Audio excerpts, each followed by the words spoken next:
Hey guys, and welcome back to the Pixel Replay podcast. I'm back here with Mike. Today we're going to be just talking about games like we always do. How's it going? Yay. Yay! It's going good. But You? yeah, you? How you doing? I'm doing good. Today, let's start off with We Happy Few. How you feeling about Yeah. that? Yeah, not recently it got announced the release date it and they signed a publishing agreement with Gearbox Publishing. It's releasing on April 13th, 2008 for $60. And I you know, I'm okay with it. I don't know how I feel about early access titles that rely on people buying the game early and playing the game early Yeah, and that early purchasing, I'm assuming, is funding the game. Um, Being signed up with a publisher, I don't know if the publisher's providing more money if they're only giving like marketing and distribution support. But at the yeah. same time, I guess it's okay because the early access people, they get the game for cheap. I mean, I got the game on the Xbox. I think it was $30. So even though the full game is going to be 60, when I get bumped up to the full game, I still only paid $30. So in the end, it works. Um, I just Yeah. I hope I the full game is more like the beginning I highly than doubt that, like, there's always the thing of, like, oh yeah, when a game goes up in price, oh, let's try and refund it and see if we can get, like, more money back than we spent on it. But I doubt that'll work. I'm sure they'll figure that one out. But, yeah, I don't know. They're not really changing anything. They're just making it £60. well, It's kind I of think it was ridiculous. always I think it was always expected to be 60 Yeah, because yeah, I it guess. was most games that are in early access, you pay a cheaper price Mm. for that unfinished game. You basically pay to be a beta tester, and your reward is you get the game for a cheaper price. You Yeah, know, I similar guess. to I never really thought about it like that. I mean, I bought loads and like plenty of games that were all in early access, but I never expected them to be any more than like what they are. I always, bought the game and then was like, okay, yeah, this is how the solid game's going to be. It's never going to really change that much. They're going to do the odd update or like the odd bug fix or, they're going to add the odd item or whatever. But I never thought that, completely ever finish it because that's the warning that it gives you every time like you buy a early access game. It's like this game's an early access game. This game might never be finished or something like that. That's what they say usually. yeah, and that's actually I don't know, a stigma or something that a lot of early access games need to shake or have hanging over them because there have been a number of early access games where the development just went went to complete shit, and people are stuck with these unfinished games. And Hmm. they're the real horror stories where people took everyone's money, provided a really early demo, and then cut and run with the money. There's a lot of people that just Um, they don't even update their game. They say, oh yeah, no, it's an early access game. It might never be finished, and then they never finish it. Like they never do anything with it. They just keep it the way it is forever or whatever. Like I haven't seen much happen with 7 Days to Die really. Like I have it on my Xbox. I don't even play the damn thing, and I just see updates every so often. And like it's been a couple months, maybe like 4 or 5 months since the last update. So I, I think they're up to their 10th or something update, but I remember now. See, I got that on the PlayStation when it mm, first came out, and I regret it. That was a huge mistake because the game was not finished. The game was absolute crap. I knew that it was in early access on the PC, and people were highlighting the fact that they're selling this on consoles as a finished game. yeah, Um, but and you could just completely tell that it was unfinished the moment you loaded it up, and the very little time. I mean, I probably put in 3 hours or something in the game. I And put in those about three 1 hour, hours, and then I got a message from somebody asking me to join them in the game, and I said no, and that was about my experience with 7 Days to well, Die. that's kind of better than mine because in mine, in the short time I played it, I while running from a bear, I fell through the floor and got stuck through the floor as the bear chewed my face off. Me and a That buddy, happens so many times. we reinforced the house because you know how every 7 days the blood moon or whatever is Yeah, supposed yeah. to come, you're supposed to get a horde. Well, we reinforced the house. We did all we could, building what makeshift weapons we could, and the blood moon came, but the horde never came with it. Like Huh. we literally sat at on the porch of this house all night. Wait, were you on a server? Were you on a big server or anything? I I'm not sure how. At least then, I'm not even sure how the servers worked. It seemed like they were Because, yeah, no, player actually, hosted. thinking about it, like when the blood moon happens, do they go for a specific person randomly? Or do I they just come for everybody? I 'Cause assume that. Well, it. My buddy was the one that hosted the server. I don't think, at least back then, I don't think that they had dedicated servers like you would for Ark. yeah. Like there wasn't a game where there was, at least not that I saw, there was no servers where there was like 40 people running around this area. It was Hmm. me and my two friends, and my one buddy left because the game was just too shit for him, and I understand that. And then so me and my other friend, we stuck around, and there's the blood moon.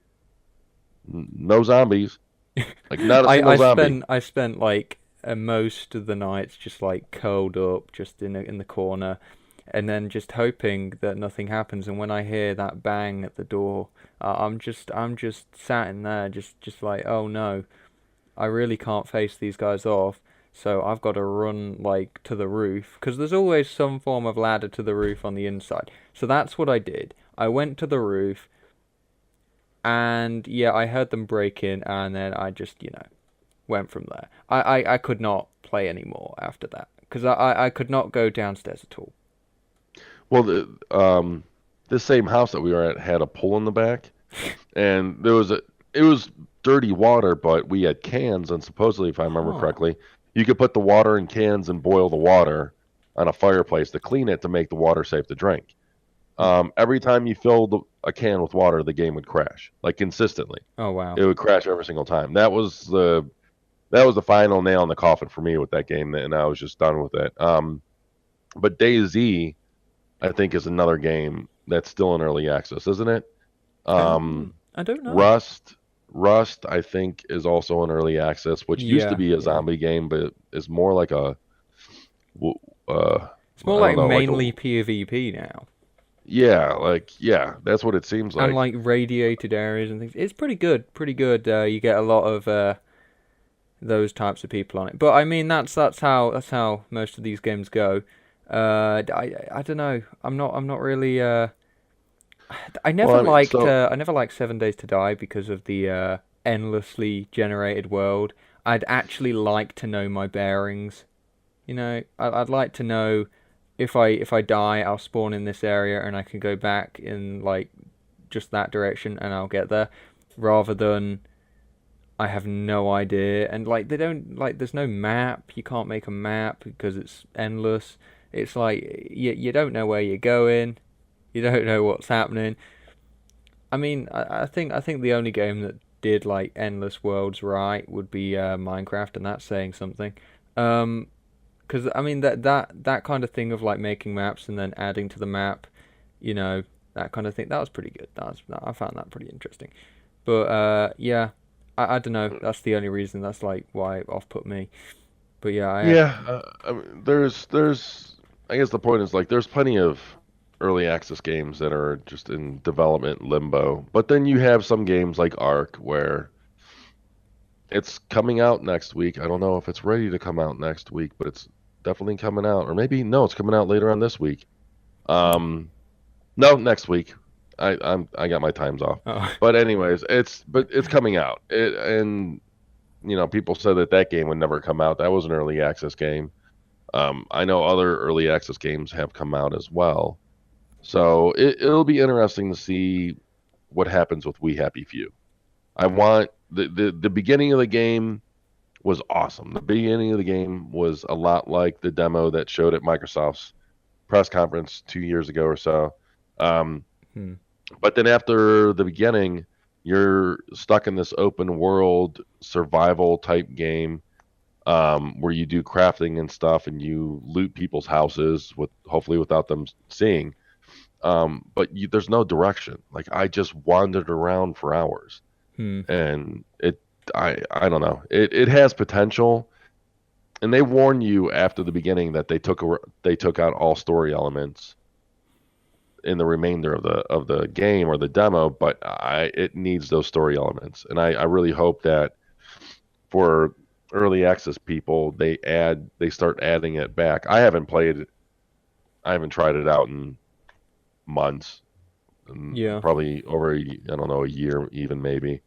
I know that they did Um, like the whole intro thing, where you're in that like office room or something. That yeah, part.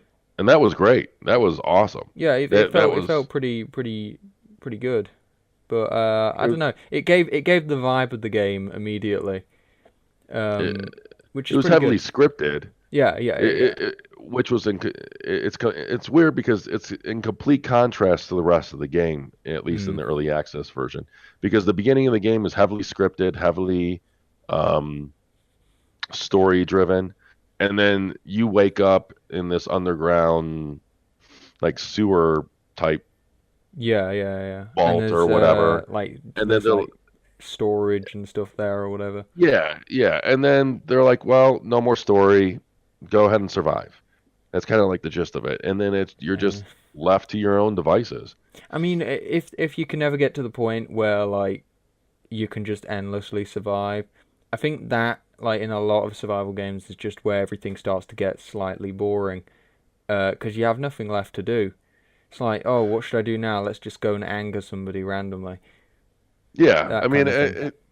they get boring because exactly you don't have anything to do. Like games like Ark Yeah. and other survival games, you continuously have something. You almost always have something to do. You always have something to work towards. Yeah, because once you got And one thing, you're like, oh, maybe I should go and, tame a dinosaur to make this easier. And then once you've yeah, done that, you do. But that game is very punishing. Like, if you do something, like, you're like, oh, hey, let's move base. Let's move base. Let's put all of our, dinosaurs onto a raft and try and move base. You can tell from this that I've tried that, and I am kind of annoyed by how much stuff I lost there. That was horrific. I mean, it wasn't my fault that there was a T-Rex in the middle of, a river. I was just going through the town, with my dinosaurs on my thing. But then, obviously I angered so many different creatures along the way, and somehow they could, hit my dinosaurs through the raft, and then some of them fell off,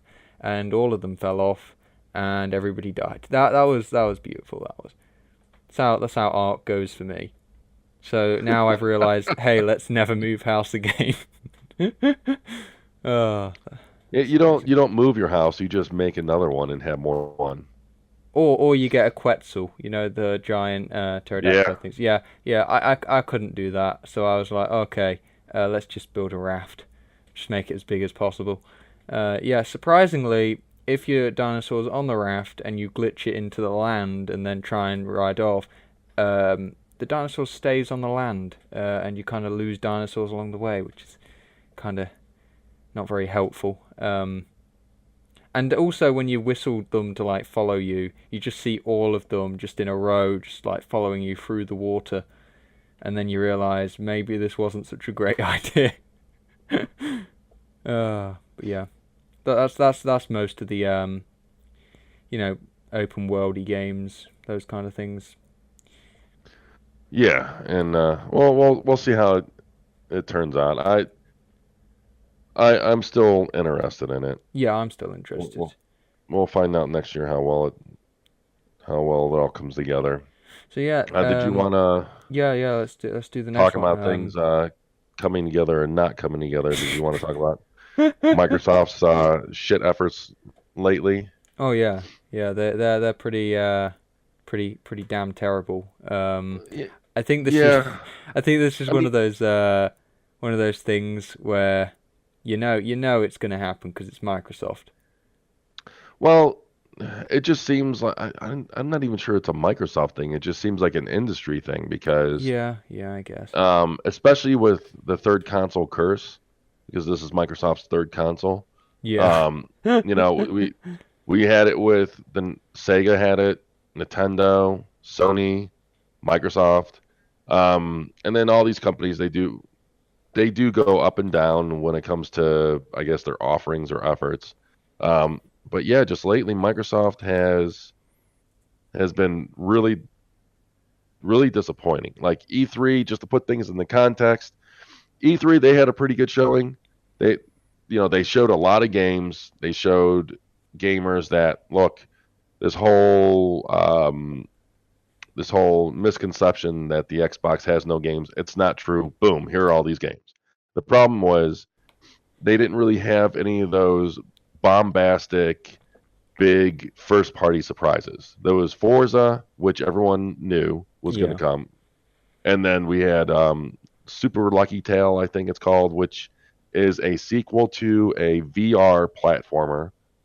Oh wow. And fuck you, Microsoft, or whoever decided to do this, because when Super Lucky Tail was first showed up at the E3 press conference, I thought it was Conker's, like a Conker sequel, because it only showed the tail, Oh and it wow. looked like it looked like Conker's tail for a brief moment, and then you get this squirrel or whatever the hell he is, and it just, I'm still not over it. And then we have Cuphead, which looks amazing, but we already knew was there as well, Yeah, they and do way too much advertising for that game. Flipping out. and and it's and we had Crackdown, Oh but yeah. that's the problem, because since E3 and now up to Gamescom, Crackdown's been delayed, and that one game being delayed shows a major gap in their lineup for the remainder of the year. Yeah, for a And company, you and need that constant stream of content. Otherwise, yeah, you lose your fans, you lose, buyers. well, It's you're not making the head, you're not in the gaming attention. Like, you're yeah, losing yeah. mind share more than anything else. People just forget And about you if you don't make anything for a while or anything yeah, good or worth anything. or at least put some effort into it, because Gamescom was a week ago, and they had a 90-minute stream. I know it wasn't a press conference or anything major, but it was a stream, and they couldn't even be bothered to make new trailers. They recycled pretty much all the same trailers from E3. And I said it before, but it's like Microsoft doesn't realize that people from Europe watch E3 coverage, Yeah. or they don't realize that people from America watch Gamescom coverage. Um, and it was infuriating before when Sony did it, and it's infuriating now, because what these companies can do. Like, when these companies are hitting it on all cylinders, um, they do awesome things, and we benefit. You know, and Mhm. Microsoft did a lot of good with the 360. In the beginning of this generation, they had their shit reveal with the Xbox One, but games wise, software wise, they were running on all cylinders, and they had a lot of games lined up. Yeah. And since then, it's just progressively dried up, and they really do need to address that. They It's really like do, because it really is like they're running out of content. I hope they just announce something even new or something like that. But like they've been announcing new stuff that nobody cares about for a while now. well, they're hardly even really announcing new stuff. Yeah, true. And to their credit, Shannon Loftus, who is one of the heads at the Xbox division, Mhm. she recently admitted that they made a mistake showing Crackdown too soon, or announcing it too soon. Hmm. And she did now, and this is like the first hint or indication in a while, other than Phil Spencer said some comments here and there, but nothing solid. She said that there's new things that they're working on, but they're not talking about it because they want to wait until it's closer to release, and that they've learned their lesson from Crackdown. And I hope that's the case. If if they're being quiet because you know, if they're being quiet because they don't want to talk about games that are set to come out late next year, then okay, fair. Because Yeah. If they're any you know, good, that is. I I'm mean, sure they're going to be. I'm sure there's going to be some good games. because There's no way that even everything they make is shit unless. yeah. I mean, you can't I'm like less just worried make. about it. I'm less worried that whether it's going to be good or not, or whether it's going to be predictable.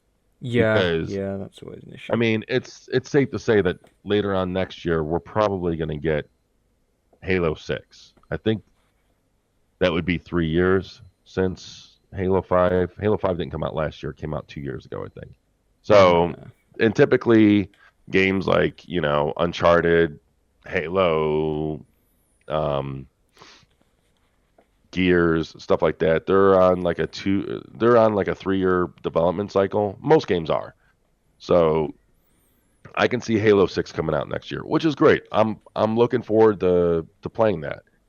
But I want to see new things from them. And Shannon Loftus did say that they have new things that are unscheduled. So that I that would and like 100% like to see a new genre of games because they all seem kind of like either sci-fi racing kind of games or like family-friendly games, those kind of ones.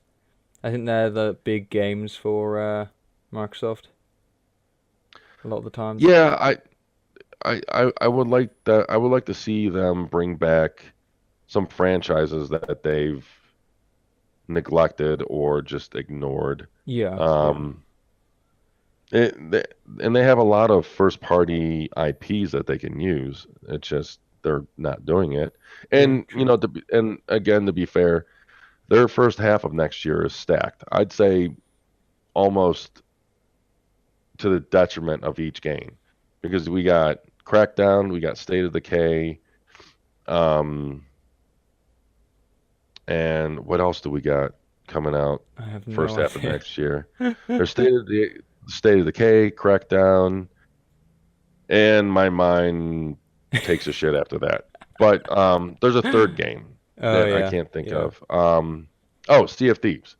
Oh That's what I'm yeah, thinking of. yeah. No, yeah. I remember now. So, Yeah. and all of those games look excellent.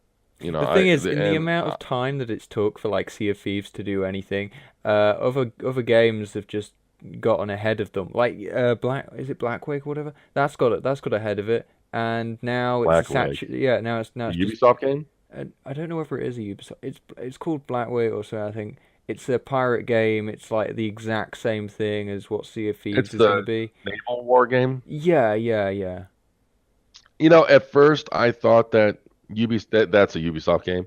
At first I thought All Ubisoft right. was moving in on Sea of Thieves, but it when I looked more into it, didn't seem like it because Sea of Thieves is like you and a group of friends being pirates, and that includes naval warfare and Yeah, yeah, battles and yeah. stuff like that. But it also includes, like treasure hunting and exploring and all that. Whereas this Blackwater, it's entirely naval warfare, and that's it. Yeah, yeah. That is you don't get out of your ship. I'm not even sure if you have a character. It's like your character is your ship. I feel as Um, if the Sea of Thieves game though is like literally you need to have friends to be able to play that game. oh If you yeah, don't have like anybody else to play it with, it's not one of those games that you can just play on your own whenever you want. It's kind of no, just you no, definitely need a group of friends that you've all agreed to play on it on this one day. It's a good thing and a bad thing because in your spare time when you're like, oh, I'm kind of in the mood for Sea of Thieves, you don't want to have to tell all your friends, oh yeah, let's play some Sea of Thieves or something. It's gonna be really hard to get groups of people together. I don't know how many people are allowed on a ship at once. But I I I'm think not you can sure that there's only get really. a solid two people at once, like to be online. That's always a hard thing to do. Get like at least one other friend to get online to join you for like Well, a big game like that. what I wonder, but that's no different than, True. say you and a group of friends want to get together in Destiny to play through a raid. Yeah, yeah, I And guess. you need to get six friends together for that. And at least on the Xbox they do have. Yeah, clubs Um, and stuff.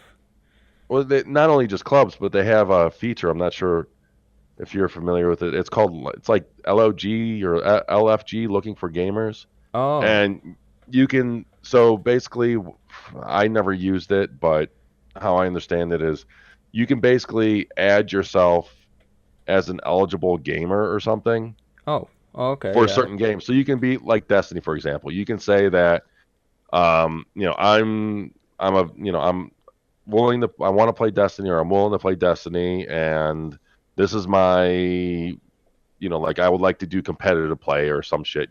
I think there's a list of like criteria you can fill out. So if I'm another gamer and I'm like, okay, I want to find 5 people or whatever to do matchmaking, to do deathmatch or a raid or something, you can use this LFG feature, and it pings these people saying, hey, so and so is looking for friends or looking for gamers. Do you want to join? And Huh. from what I understand of impressions that I've read online, it works really well. It's different than having a club or group, because like the PlayStation has groups and clubs too. Yeah, yeah. And that stuff does help. I mean, But you can also with the clubs and stuff. You can also like do the thing of like, oh, we're gonna start this event at this time or something. You can all join. and that's exactly what I was going to say, that with like groups and clubs and stuff, you have to more so schedule it. It takes more, it's not as seamless. I Whereas, mean, you can always like just say in the activity feed or something like, oh, anybody want to play this or something like that. And some yeah, people but might, but that relies on people yeah, to pay attention to that activity feed. yeah, Whereas yeah. this LFG feature, it's like a universal matchmaking Hmm. in a way. Um, so I think that would help alleviate some of the problems, because Sea of Thieves, yeah, you do need a crew, because for example, when you're steering the ship, if you have the sails completely down to go full speed, you can't see where you're going. Hmm. You have to have like a navigator warning you about, that you're about to run into some rocks or something. But then that means like, Um, would it require people to always be speaking? And a lot of people don't like to yeah, use their mics on Xbox, which I've found out. well then, Yeah, but yeah, I it's mean, yeah, kind of one of those games where it has a lot of downsides, but then there's if you well, can play it, it's going to be really fun. But if you I, can't really I, play it at that time, it's going to be I, like really annoying. I think that's one of the games that people know what they're getting into. Yeah, yeah, Like yeah, yeah. you know you're buying it to play a cooperative experience with friends. I mean, So some people I are just I like, don't. what's popular, and then they'll buy that game, and then they'll find out, oh wait, I need friends. Oh, I don't have any friends. Such a sad, sad life. But yeah, then Yeah. that could always be an issue. Um, Well, I mean, I much rather a game be tailored to a well done experience than yeah, yeah, to cater to ignorance. yeah. I mean, it sounds harsh, but and I that get goes what you for mean. all games and stuff. And all the impressions from E3, Gamescom, like all the impressions regarding Sea of Thieves, everyone just had a blast with it. The big issue, or big question mark, I guess, is the longevity. How does the game will the game have legs? And we'll find out. I mean, but no matter how good or bad Sea of Thieves turns out to be, that doesn't change the fact that just recently or lately, Microsoft has not been doing what they could be doing. And it's really surprising, because they have a new system coming out this year, and you would think that they would be just like pulling out all the stops. Yeah, And I don't know. I suspect, not, I have no reason to believe this, but I suspect that it might have something to do with, app. So the Xbox One got announced, and that was a complete shit show on its own. yeah. And then, I mean, it was a complete, absolute shit show on multiple levels. Um, and then, they reversed things around, but it wasn't enough, because you still had a more power, or a more expensive system that was less powerful, and you're forced advocate. There was still issues with the launch, and there was still issues just with the Xbox in general. Um, even after Microsoft's reversals and corrections. Um, and then Don Matrick got pushed out, and Phil Spencer took his place. And Phil Spencer has been focusing on games and trying to uh, repair the image and damage done by the launch. And I think he's done a good job. But what I think has happened is, so you had the head of Xbox replaced, and then you had the head of Microsoft switched over as well. So you had these, and you had other company shakeups or reorganizations within the company. Um, and you couple that with the, I don't want to say lacking sales of the Xbox One, because last I checked, which I don't follow sales all that closely, not like I do on the technology side, but the Xbox One was still outselling the 360 in similar time frames. Huh. So, and they considered the 360 a success. So, I think the Xbox One is still doing. So, I mean, the Xbox One is still doing good in terms of business. It just doesn't look like it's doing that great when compared to how beastly and awesome the PS4 has been selling. Yeah, yeah. Um, so I think the reorganizations within the company, including the reorganization with the head CEO and with the head of Xbox, and then you couple that with maybe lower than expected sales for the Xbox One, because you can tell for the Xbox One, like, they had some lofty expectations. Yeah. And so that, I bet you all of those changes caused them to rethink or prioritize, like, budgets and things like that. And so, you can't sign off on games being made or games being developed or sign off on publishing deals without kind of ironing out your budgets and your expectations and stuff like that. And it's not like Phil Spencer has a blank check, unfortunately. If he had a blank check, I'm sure we'd be drowning in first party exclusives. Um, I've been seeing people lately saying that Phil Spencer should be replaced, but I Hmm. don't know if these people have it in mind that when during the 360 phase and during the Xbox One early years, where there was just an abundance of first party titles being developed, Phil Spencer was the one in charge of first party development. It's because of him, he was the one that was in charge of all those games being developed. I don't think he's the problem directly, in regards to Microsoft's lacking of effort recently. I don't know who to blame. I don't know if it's their marketing. I don't know if it's the budget. I don't know if it's It might just be them just not realizing time frames or something, maybe. nah, they've been in the business long enough that they know how the game is played. It could Yeah, just be a bad year, because, true, like, two true. years. I mean, they do. Every company has off years. 2 years ago, I think it was, Sony had little to nothing in terms of first party output, and Microsoft, outdid them that year. It and I think the problem is Sony back then, even when they had an off year, they're like, okay, this year isn't the greatest, but look at all the stuff that you have to look forward to, because they always do great with their first party output. And for better or worse, I don't think it's necessarily too bad of a thing. Um, Sony they don't have a problem in showing games that are a year or more off. Um, so at least during the off year, Sony's like, okay, this isn't a great year, but we have, the next few years, you guys can look forward to these games. Microsoft, though, apparently, according to Shannon's recent comment, they don't want to do that. They don't want to show off games Hmm. too early, so they're being tight-lipped about things. And I'm hoping that's the case. They're being tight-lipped, and so they're not talking about things, not because they don't have things to talk about, but because they don't want to talk about them too early.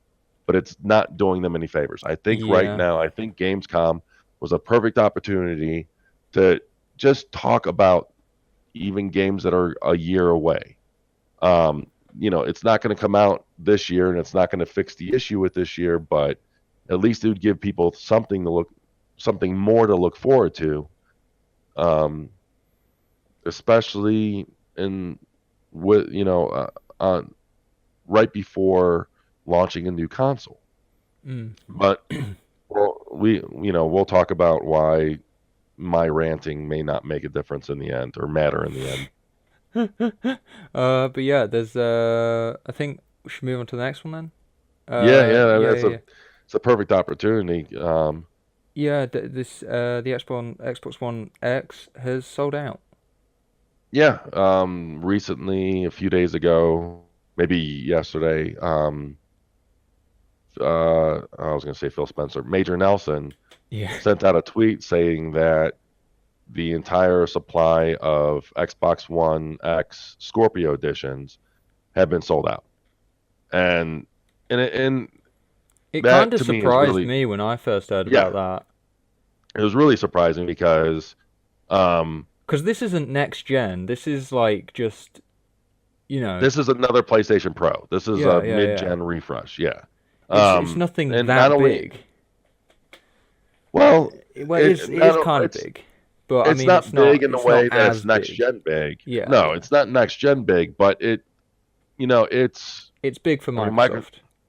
it's big for Microsoft because they get to wave around their e penis and everything, but it's it's surprising because of everything I just ranted about. It's surprising because they have not been doing a stellar job this year. Um, but despite all that, admittedly, they did make a damn good console with the X, and it did fix. And I think a lot of it was that it did fix a lot of the problems with the Xbox One. And I think a lot of it is a lot of these people that are buying the X's, um, they're current Xbox One owners. Um, Yeah, and if a lot of these people, I imagine, might be longtime Xbox gamers, and you look at the original Xbox, you look at the 360, and both of those systems are in some ways, well, the original Xbox especially, were like the strongest consoles of that generation. They enjoyed the best multi-platform games of that generation, and then those same gamers come over to the Xbox One, and then they go through 4 years of having the lesser versions of games, yeah, and they have the weaker system. And so I think this is kind of, to some Xbox gamers, a return to form for Microsoft. Maybe that's where a lot of the excitement is. Um, yeah, and then yeah. 4K is the They're trying new. to put one foot forward before anybody else can, so then they can at least feel for a bit, like a short amount of time, that they're keeping up, and then then another console or something will just absolutely demolish them. Well, I yeah, think that's yeah. how it's gonna go, Oh yeah, no, well, that's and then they're just gonna release normal. something just okay, yeah, that's fine, but it's not as good as what you did back then, so we'll let you off. That kind of thing. I think that's what it's gonna be.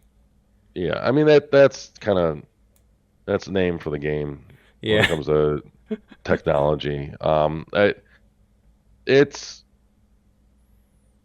it'll be interesting to see, because I think many of the people that bought the Pro, because the Pro came out first, hmm, and that was an excellent. I have the Pro. I love the Pro. Um, and I think that catered to a lot of the PlayStation fan base. And I think Microsoft is doing the same with the X here. It'll be interesting to see how well it does next year after this initial launch rush kind of dies down, because you have the people that, the early adopters. yeah, You yeah, have the Xbox gamers that I just described. You have the early adopters like me, where I have a 4K TV. I I just want to buy everything that I possibly can to take advantage of it. So it's, I got a Pro, I got a high-end PC, and then I'm going to have an Xbox One X. And I just want to have many toys as I could, Yeah, yeah. so that I can take advantage of and have it all. And it's good to have options. Yeah, yeah, Um, that's always a good thing. It's but great it to, feel as if you're a part of both communities, so then you're not really like, oh, this one's better or this one's better, when, yeah, they're kind of on the same when level. when you're when you have options, You realize the you argument's stop seeing. stupid. Oh yeah, I mean, I even Yeah, even before I had, before, yeah, because for the it's longest time I only had a PlayStation. I didn't have an Xbox One. yeah. But even then, I thought the argument was stupid. I mean, I've been a multi-console owner for generations. Hmm. Um, it's just it's interesting that it's selling as well as it is. It caught me off guard. Like I knew it would do well for a mid-gen refresh, but not only has it sold out completely, but apparently, and there's been some argument against it, some valid argument, but on Amazon, um, I think it's Amazon. Amazon it has outsold. It was either Amazon or maybe all of the install base. I'm not sure, but I have no idea. one of the things that I read, I'll get to it eventually. No, one of the things that I read was that Microsoft has sold more Xbox One X's in terms of pre-orders than Sony has sold PS4 Pros all year. Huh. And I know that and I don't remember if that's only on Amazon or if that's in all sales, because Amazon they have their sales chart or whatever, and it has the Xbox One X is like it was number one, then it was like number six, then it was number 66, but like the PS4 Pro is like down in the 90s. And but the problem there, the argument against that is that there's two SKUs for the Pro, and if you put both SKUs together, would the Xbox One X still be on top? That I think is a valid question, Yeah, and yeah. I don't think there is no answer to that because they don't give actual sales figures. Um, True. but regardless of any of that, it's shocking that it's selling out this fast, To be honest, or it sold out this fast. how many did they make though? Because like anybody can say that they've sold out if they've only made like a Well, flipping 100 consoles. yeah, and that's another legit question. Now the thing is, so far only the Scorpio edition, which are limited editions, Mm-hmm. have been sold out. Huh. Next month, they said that they're going to talk about pre-orders for the regular edition. So people are still going to be able to get more, and they're still going to provide more Because consoles. yeah, I Um, highly doubt that they're gonna sell out like what like 100,000 consoles instantly. I doubt that. I mean, oh people no, like you I wanna guarantee you hear there's something before you buy a console. You wanna hear about like whether it's even worth it half the no, time. I guarantee you that there's more than 100,000 consoles that are going to be sold. Huh. Well, There's, yeah, I mean, overall when they actually release especially, it, but I mean, yeah, yeah. for this, I don't think they've just like Oh, instantly for sold out. the Yeah, Scorpio edition? yeah, Yeah, I don't know. That's a good question. I mean, they also announced that this was the fastest selling pre-order of Xboxes, which hmm. is impressive in its own way, but it's also kind of meaningless without context. Like, okay, so it's the fastest selling pre-ordered Xbox, but what does that really mean in terms of numbers? Yeah, Um, yeah. I mean, they're happy with it, and that's all that matters. I mean, It, pre-ordering something, like when you pre-order something, they don't make millions of copies ready for pre-order. They make millions of copies ready for like proper sales because they don't expect like when you buy a game itself, even like you well, don't they expect do them that all for to get they pre-ordered. do that for they do that for games, but they don't do that for consoles. Uh, For consoles they have a set amount or a predetermined amount that they plan to manufacture, and they just hope that they sell. And to be fair, unless you're like Atari or I don't know, some other third-rate company that's trying to make a system. If you're Microsoft, Sony, or Nintendo, your console will likely sell. Like Yeah. maybe not at launch, maybe not in the first month, but eventually your console will be sold. Yeah. So, what Sony and Microsoft and Nintendo do, like with Nintendo with the Switch, or Sony with the Pro, or the original consoles, they hope to have 2 million consoles by worldwide at launch or something along those lines. And that's what Microsoft is doing now. They're not making consoles by demand. They are just making the consoles and trying to create the demand. Yeah. And Yeah. so far they're doing a decent job, which is again surprising because of how poor they've been doing recently. True. And it's kind of like a double-edged sword in Yeah. terms Yeah. of the impact it may have. On one side, they might look at the sales like, man, we have put in minimal effort the last few months and our system is still selling out. And that's not good, you Yeah. know. Yeah. But Exactly. on the flip side, I'm hopeful. I'm hopeful that Phil Spencer or whoever, Shannon Loftus or Mike Urbis or something, I forget. He plays PUBG all the time. Um, I'm hoping that whoever's in charge of getting games made or greenlit, which isn't Phil Spencer anymore, I'm hoping that they can go to Natalia Sada, the head of whoever's the one that writes their checks, whoever's the one that funds, determines the funding or the budget for that division.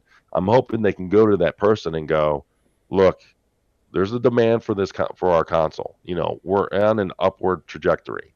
Let's take this momentum and Do something use with it it. as, Yeah. yeah, let's do something with it. So that's my hope, um, because I do want everyone to do good. Sony, we don't have to worry about. Microsoft, I don't think we have to really worry about them, but they do need to do better. They do need to improve. Yeah. Yeah. It's and I don't even mean so much third party. I'm not trying to say that they don't have any games because they do, but it's not, this year was not very kind to them. They have to do a better job next year and continue going forward. Yeah. Yeah. Well. Yeah. Do you want to? Because yeah, we've talked about how like the Xbox One X has sold out and stuff. But now it's more to do with games now. So like Arc has Yeah. recently introduced that they can do crossplay with both Xbox and PS4, but they can't because like both companies, specifically Sony, won't agree to do crossplay. Allow it. Yeah, which Yeah. is kind of Uh, annoying. Jeremy Steiglitz, I guess that's how it's pronounced. He's the co-founder of Wildcard and one of the lead designers and programmers of Arc. He tweeted out that they internally they have crossplay working, but Sony won't allow it. And this is becoming more of a trend because it, it was earlier in the year, I think even before E3, maybe even last year, that the developers for Rocket League said that they want to do crossplay with PS4 and Xbox. And both the Xbox version and the PS4 version do allow crossplay with the PC. Yeah, But they said that Sony won't allow it. And then at E3, we saw that Microsoft announced the, I think, Better Together update for Minecraft, which would put the Switch version, believe mobile version, PC version, Xbox version, and they wanted to include the PlayStation version and like do this massive graphical update, do this massive, I guess, server side update. where it would allow all these systems to play with each other, Mm. and Sony won't allow that. And I And mean, then we were talking, and we were like, well, this is the kind of thing that we'd expect Nintendo to do, yeah, but not Sony. I mean, yeah, Sony's they seem like such a nice company. I don't know what went wrong. yeah. It's well, I mean, it could just be one of those things where you don't think that you need to cater to, I guess, this feature Yeah. because you're in first place. You're winning the war, or whatever, the sales race. Yeah, but So why the bother? worst part is that like all of this so-called competition is more beneficial to them rather than things. So that is literally the only reason why they're not really taking it on. I don't know whether it is because they feel as if they're ahead. I think it's just Oh, that it's I completely probably believe something to that's why. do with why, but I mean, I think they think that if they act as if they're all like friendly with every other flipping console or platform, I think they feel as if they do that, they'll lose fans or something, some Well, ridiculous way or something. that's the thing. Like I think they believe it's going to hurt their sales. Yeah, That yeah, if they allow if they allow people from the Xbox, but it makes no sense yeah, because exactly. if if I'm already playing Ark on the Xbox and I have friends that I know that play Ark on the PlayStation, I'm not going to buy a PlayStation and then buy Ark again just to play with those friends. I will find other friends on the Xbox to play with. But then that There- also makes it easier for people who want to buy a console because then it's more to do with their personal preference rather than yeah, what their and that's the friends thing have. exactly, and that's kind of I mean I could see possibly Sony thinking that for new owners. If they want to get an Xbox, but all their friends are on the PlayStation, they have to get a PlayStation. I think what they're thinking But is that they will get more game sales, but will they get more console sales? I think that's I'm what they're gonna, worried about because they're more worried about their console. Even though they do get money from games that are being sold, they think that I think they are going to be making obviously more money from like selling consoles rather than selling games, and that's what they the, probably are trying to cater to or something. and I get that, but I still don't agree with like I think they're missing a potential bigger issue or problem because let's say I don't own anything, okay, Okay. and I'm looking to buy a new console, Yeah. and I have friends that have both the PlayStation and Xbox. hmm And I do my research because I'm not going to drop 300 to 400 bucks on something without doing my research. If I see a trend, Or you get whatever's new. So like, I think that yeah, might be what it is. So like, you'd be getting the Xbox One X. but regardless, but if I see a trend that let's see, they're it's becoming a trend where I can buy the PlayStation and I can only play with PlayStation people, or I can get an Xbox or even Switch, and I can play with Switch people, Xbox people, and PC people. Yeah, yeah, it hurts their sales Like more than it more than makes they even what think. it can it if this thing catches on, and there are more and more games that are looking into it, they're not doing it because Sony keeps saying no. But if more and more games uh, do continue to do this on the Xbox and the Switch and stuff, it's going to be the PlayStation that has the I guess in a way lesser version. It is a big decision, and I feel as if the best thing that they could do in the situation would be to allow cross platform play because if they do, then nothing's really bad's going to happen. They're not going to really lose as many sales as they No, would if they didn't, because more yeah, people are going to buy something if they're allowed to play with more people. and the crazy thing is their slogan has been for the players. Yeah, exactly. But So it's really just how give about? me But it's money. and I don't really fault Sony for that. They're a company like every other. hmm Every other company has slogans that really don't mean anything. It's all marketing bullshit. and it's all in the end it is a business.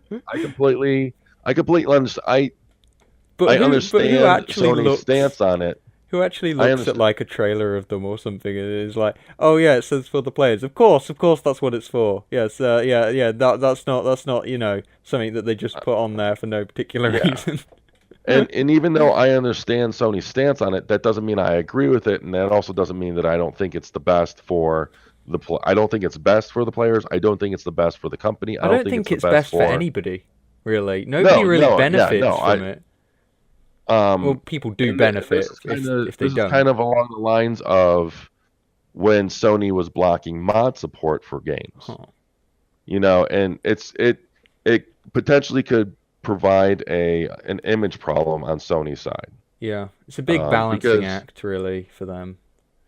yeah, Because they're yeah. like, would we like more people on our console, or would we like to I feel as if like it's all balanced out if they allowed it, but if they don't allow it, everything's gone like to hell, and like everything's just Well, destroyed. there's also the chance that if they don't allow it, then They're going to be nothing really bad happens behind really. if they don't No, allow it. There will be really they'll behind. they'll only they'll only be behind if it becomes a trend. And Yeah, there are yeah. more. And the problem with it becoming a trend is that it would rely on these games to also be ported to the Switch, which a lot of them are not. Hmm. Like we have games like Minecraft and Rocket League that are being ported to the Switch and allow PC, Switch, and Xbox crossplay, and that leaves again the PlayStation out. But there aren't a lot of games being ported to the Switch. So like going down the list, there's Rocket League that's ported to the Switch, and the PlayStation could be argued to have the lesser version. Minecraft ported to the Switch, I mean, but then we look at other games like Tekken 7. The yeah. developers behind that talked about looking into crossplay between the PlayStation and Xbox. They That have a lot that of didn't happen. single player games on their side and a lot of classic games, I feel.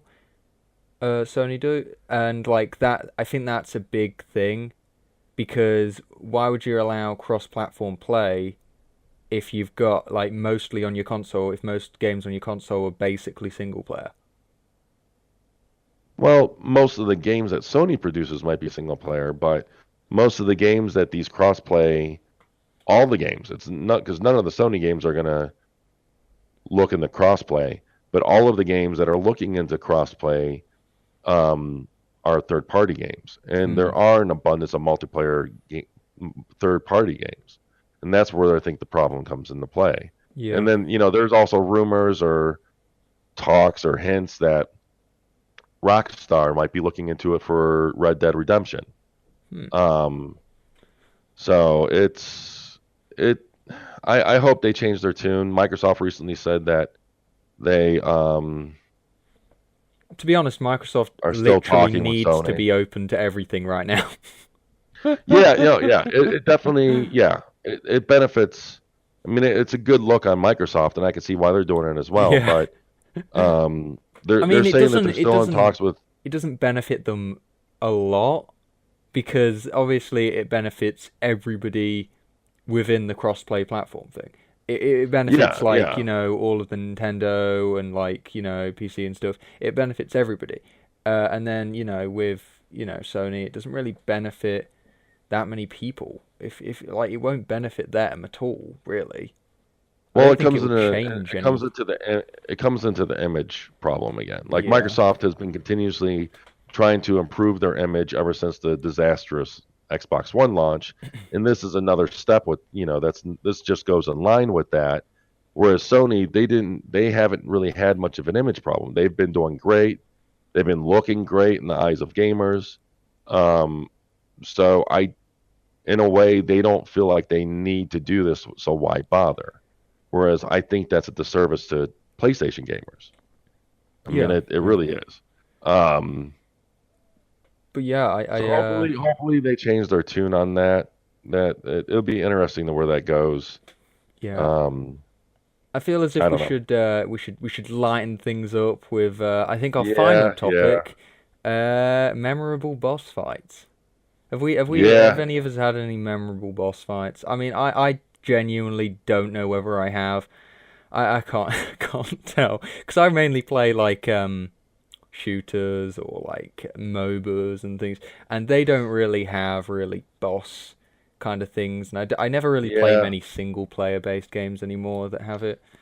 yeah. Yeah, I mean,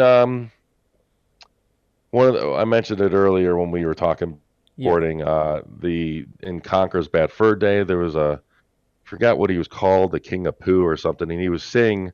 He was like this shit monster, and he would sing about being poop, and you had to throw toilet paper in his mouth so that he gags on it. That was This is memorable. insane. One of the boss fights for me that was memorable, but not in a good way, was the final boss in the first Uncharted. Hmm. Literally, and I this is spoiler territory, but it's an old game, so who cares? Literally, and it took me a couple times to figure this out. You had to hide behind boxes that would eventually break, if I remember correctly, and you had to use these boxes to get close enough to this guy standing like on a helipad or something, and you had to get to these boxes as cover to get close to them. Once you get close to them, there's a quick QTE or quick time event, and then that's it. Oh no. You don't shoot them, you don't do anything from what I remember. You literally get close to them, hit a couple of on-screen buttons, and then you win. It was fucking retarded. Oh, I find that these days games are getting way easier. Like they used to Oh be yeah, really, really like challenging, and there's certain yeah. parts where like you'd speak to your friends about it and be like, "This boss is actually killing my soul," and they'd be like, "Well, I've completed it," and you'd be like, "Well, I hate you now." And that's the kind of thing that went on. But now it's kind of like you haven't defeated that boss yet. That boss is easy, then Or once you know what to do, it's just the easiest thing you've ever done. yeah, like you're talking about games getting easier and stuff. Another boss fight that I remember clearly was Alma from Ninja Gaiden Hmm. on the Xbox. I don't know if you ever played it, but it was this pink demon chick. And even though she was midway through the game, she was one of the hardest bosses in the game, for me at least. I mean, I almost threw my controller the first time I played her because it took, oh man, it probably took 10 attempts or something for me to beat her. Oh, oh And no. I've replayed through that game multiple times, and she's always a problem. Hmm. I always have an issue with her. I mean, Um, I remember like I think the last boss fight I ever did, not counting ones from Elder Scrolls Online or you know any of those types of games, but like I think the hardest, not the hardest, but like one of the bosses that I actually remember, which is kind of sad because it's not actually that far back, is the Assassin's Creed Syndicate final boss. It was kind of pathetic. oh, I Uh, didn't beat that. I haven't played that one yet. well, So no spoilers. okay, okay. Well, I won't do any spoilers, but it's literally the weakest fight ever. You run in, kill him, done. That's literally a boss fight, and it was a boss fight because there's the whole entire arena thing and stuff. But it was a boss fight, and it's so easy. Like I don't Um, even know. It's actually sad how easy it is. But yeah, there's a lot of those games. I like a lot of the Assassin's Creed games. The bosses are easy. Assassin's Creed Syndicate. The whole fights and stuff. They are always easy. You could be like 1v10 and still win because the blocking and stuff. Uh, okay. yeah. So All right. Yeah. Well. Yeah. I feel as if I know that we haven't really done that much this one. We have talked about quite a lot of topics, but like for this boss fight one, I don't know. I don't we really can have that always. many and things, but yeah, I feel as if we should We can end here always. because Okay. because Yeah. Unfortunately, yeah. I am running out of time myself. yeah, So, it's too bad. But I mean, we've gone but we've gone for an if hour. That's you're good. but if you're listening to this podcast, definitely let us know what boss fights you remember in the comments below. Yeah. All right. Yeah, Okay. and we'll read them, and we might even talk about them next time if there are any. And yeah, we'll probably see you in the next one, guys. All All right. right, later, guys. Bye.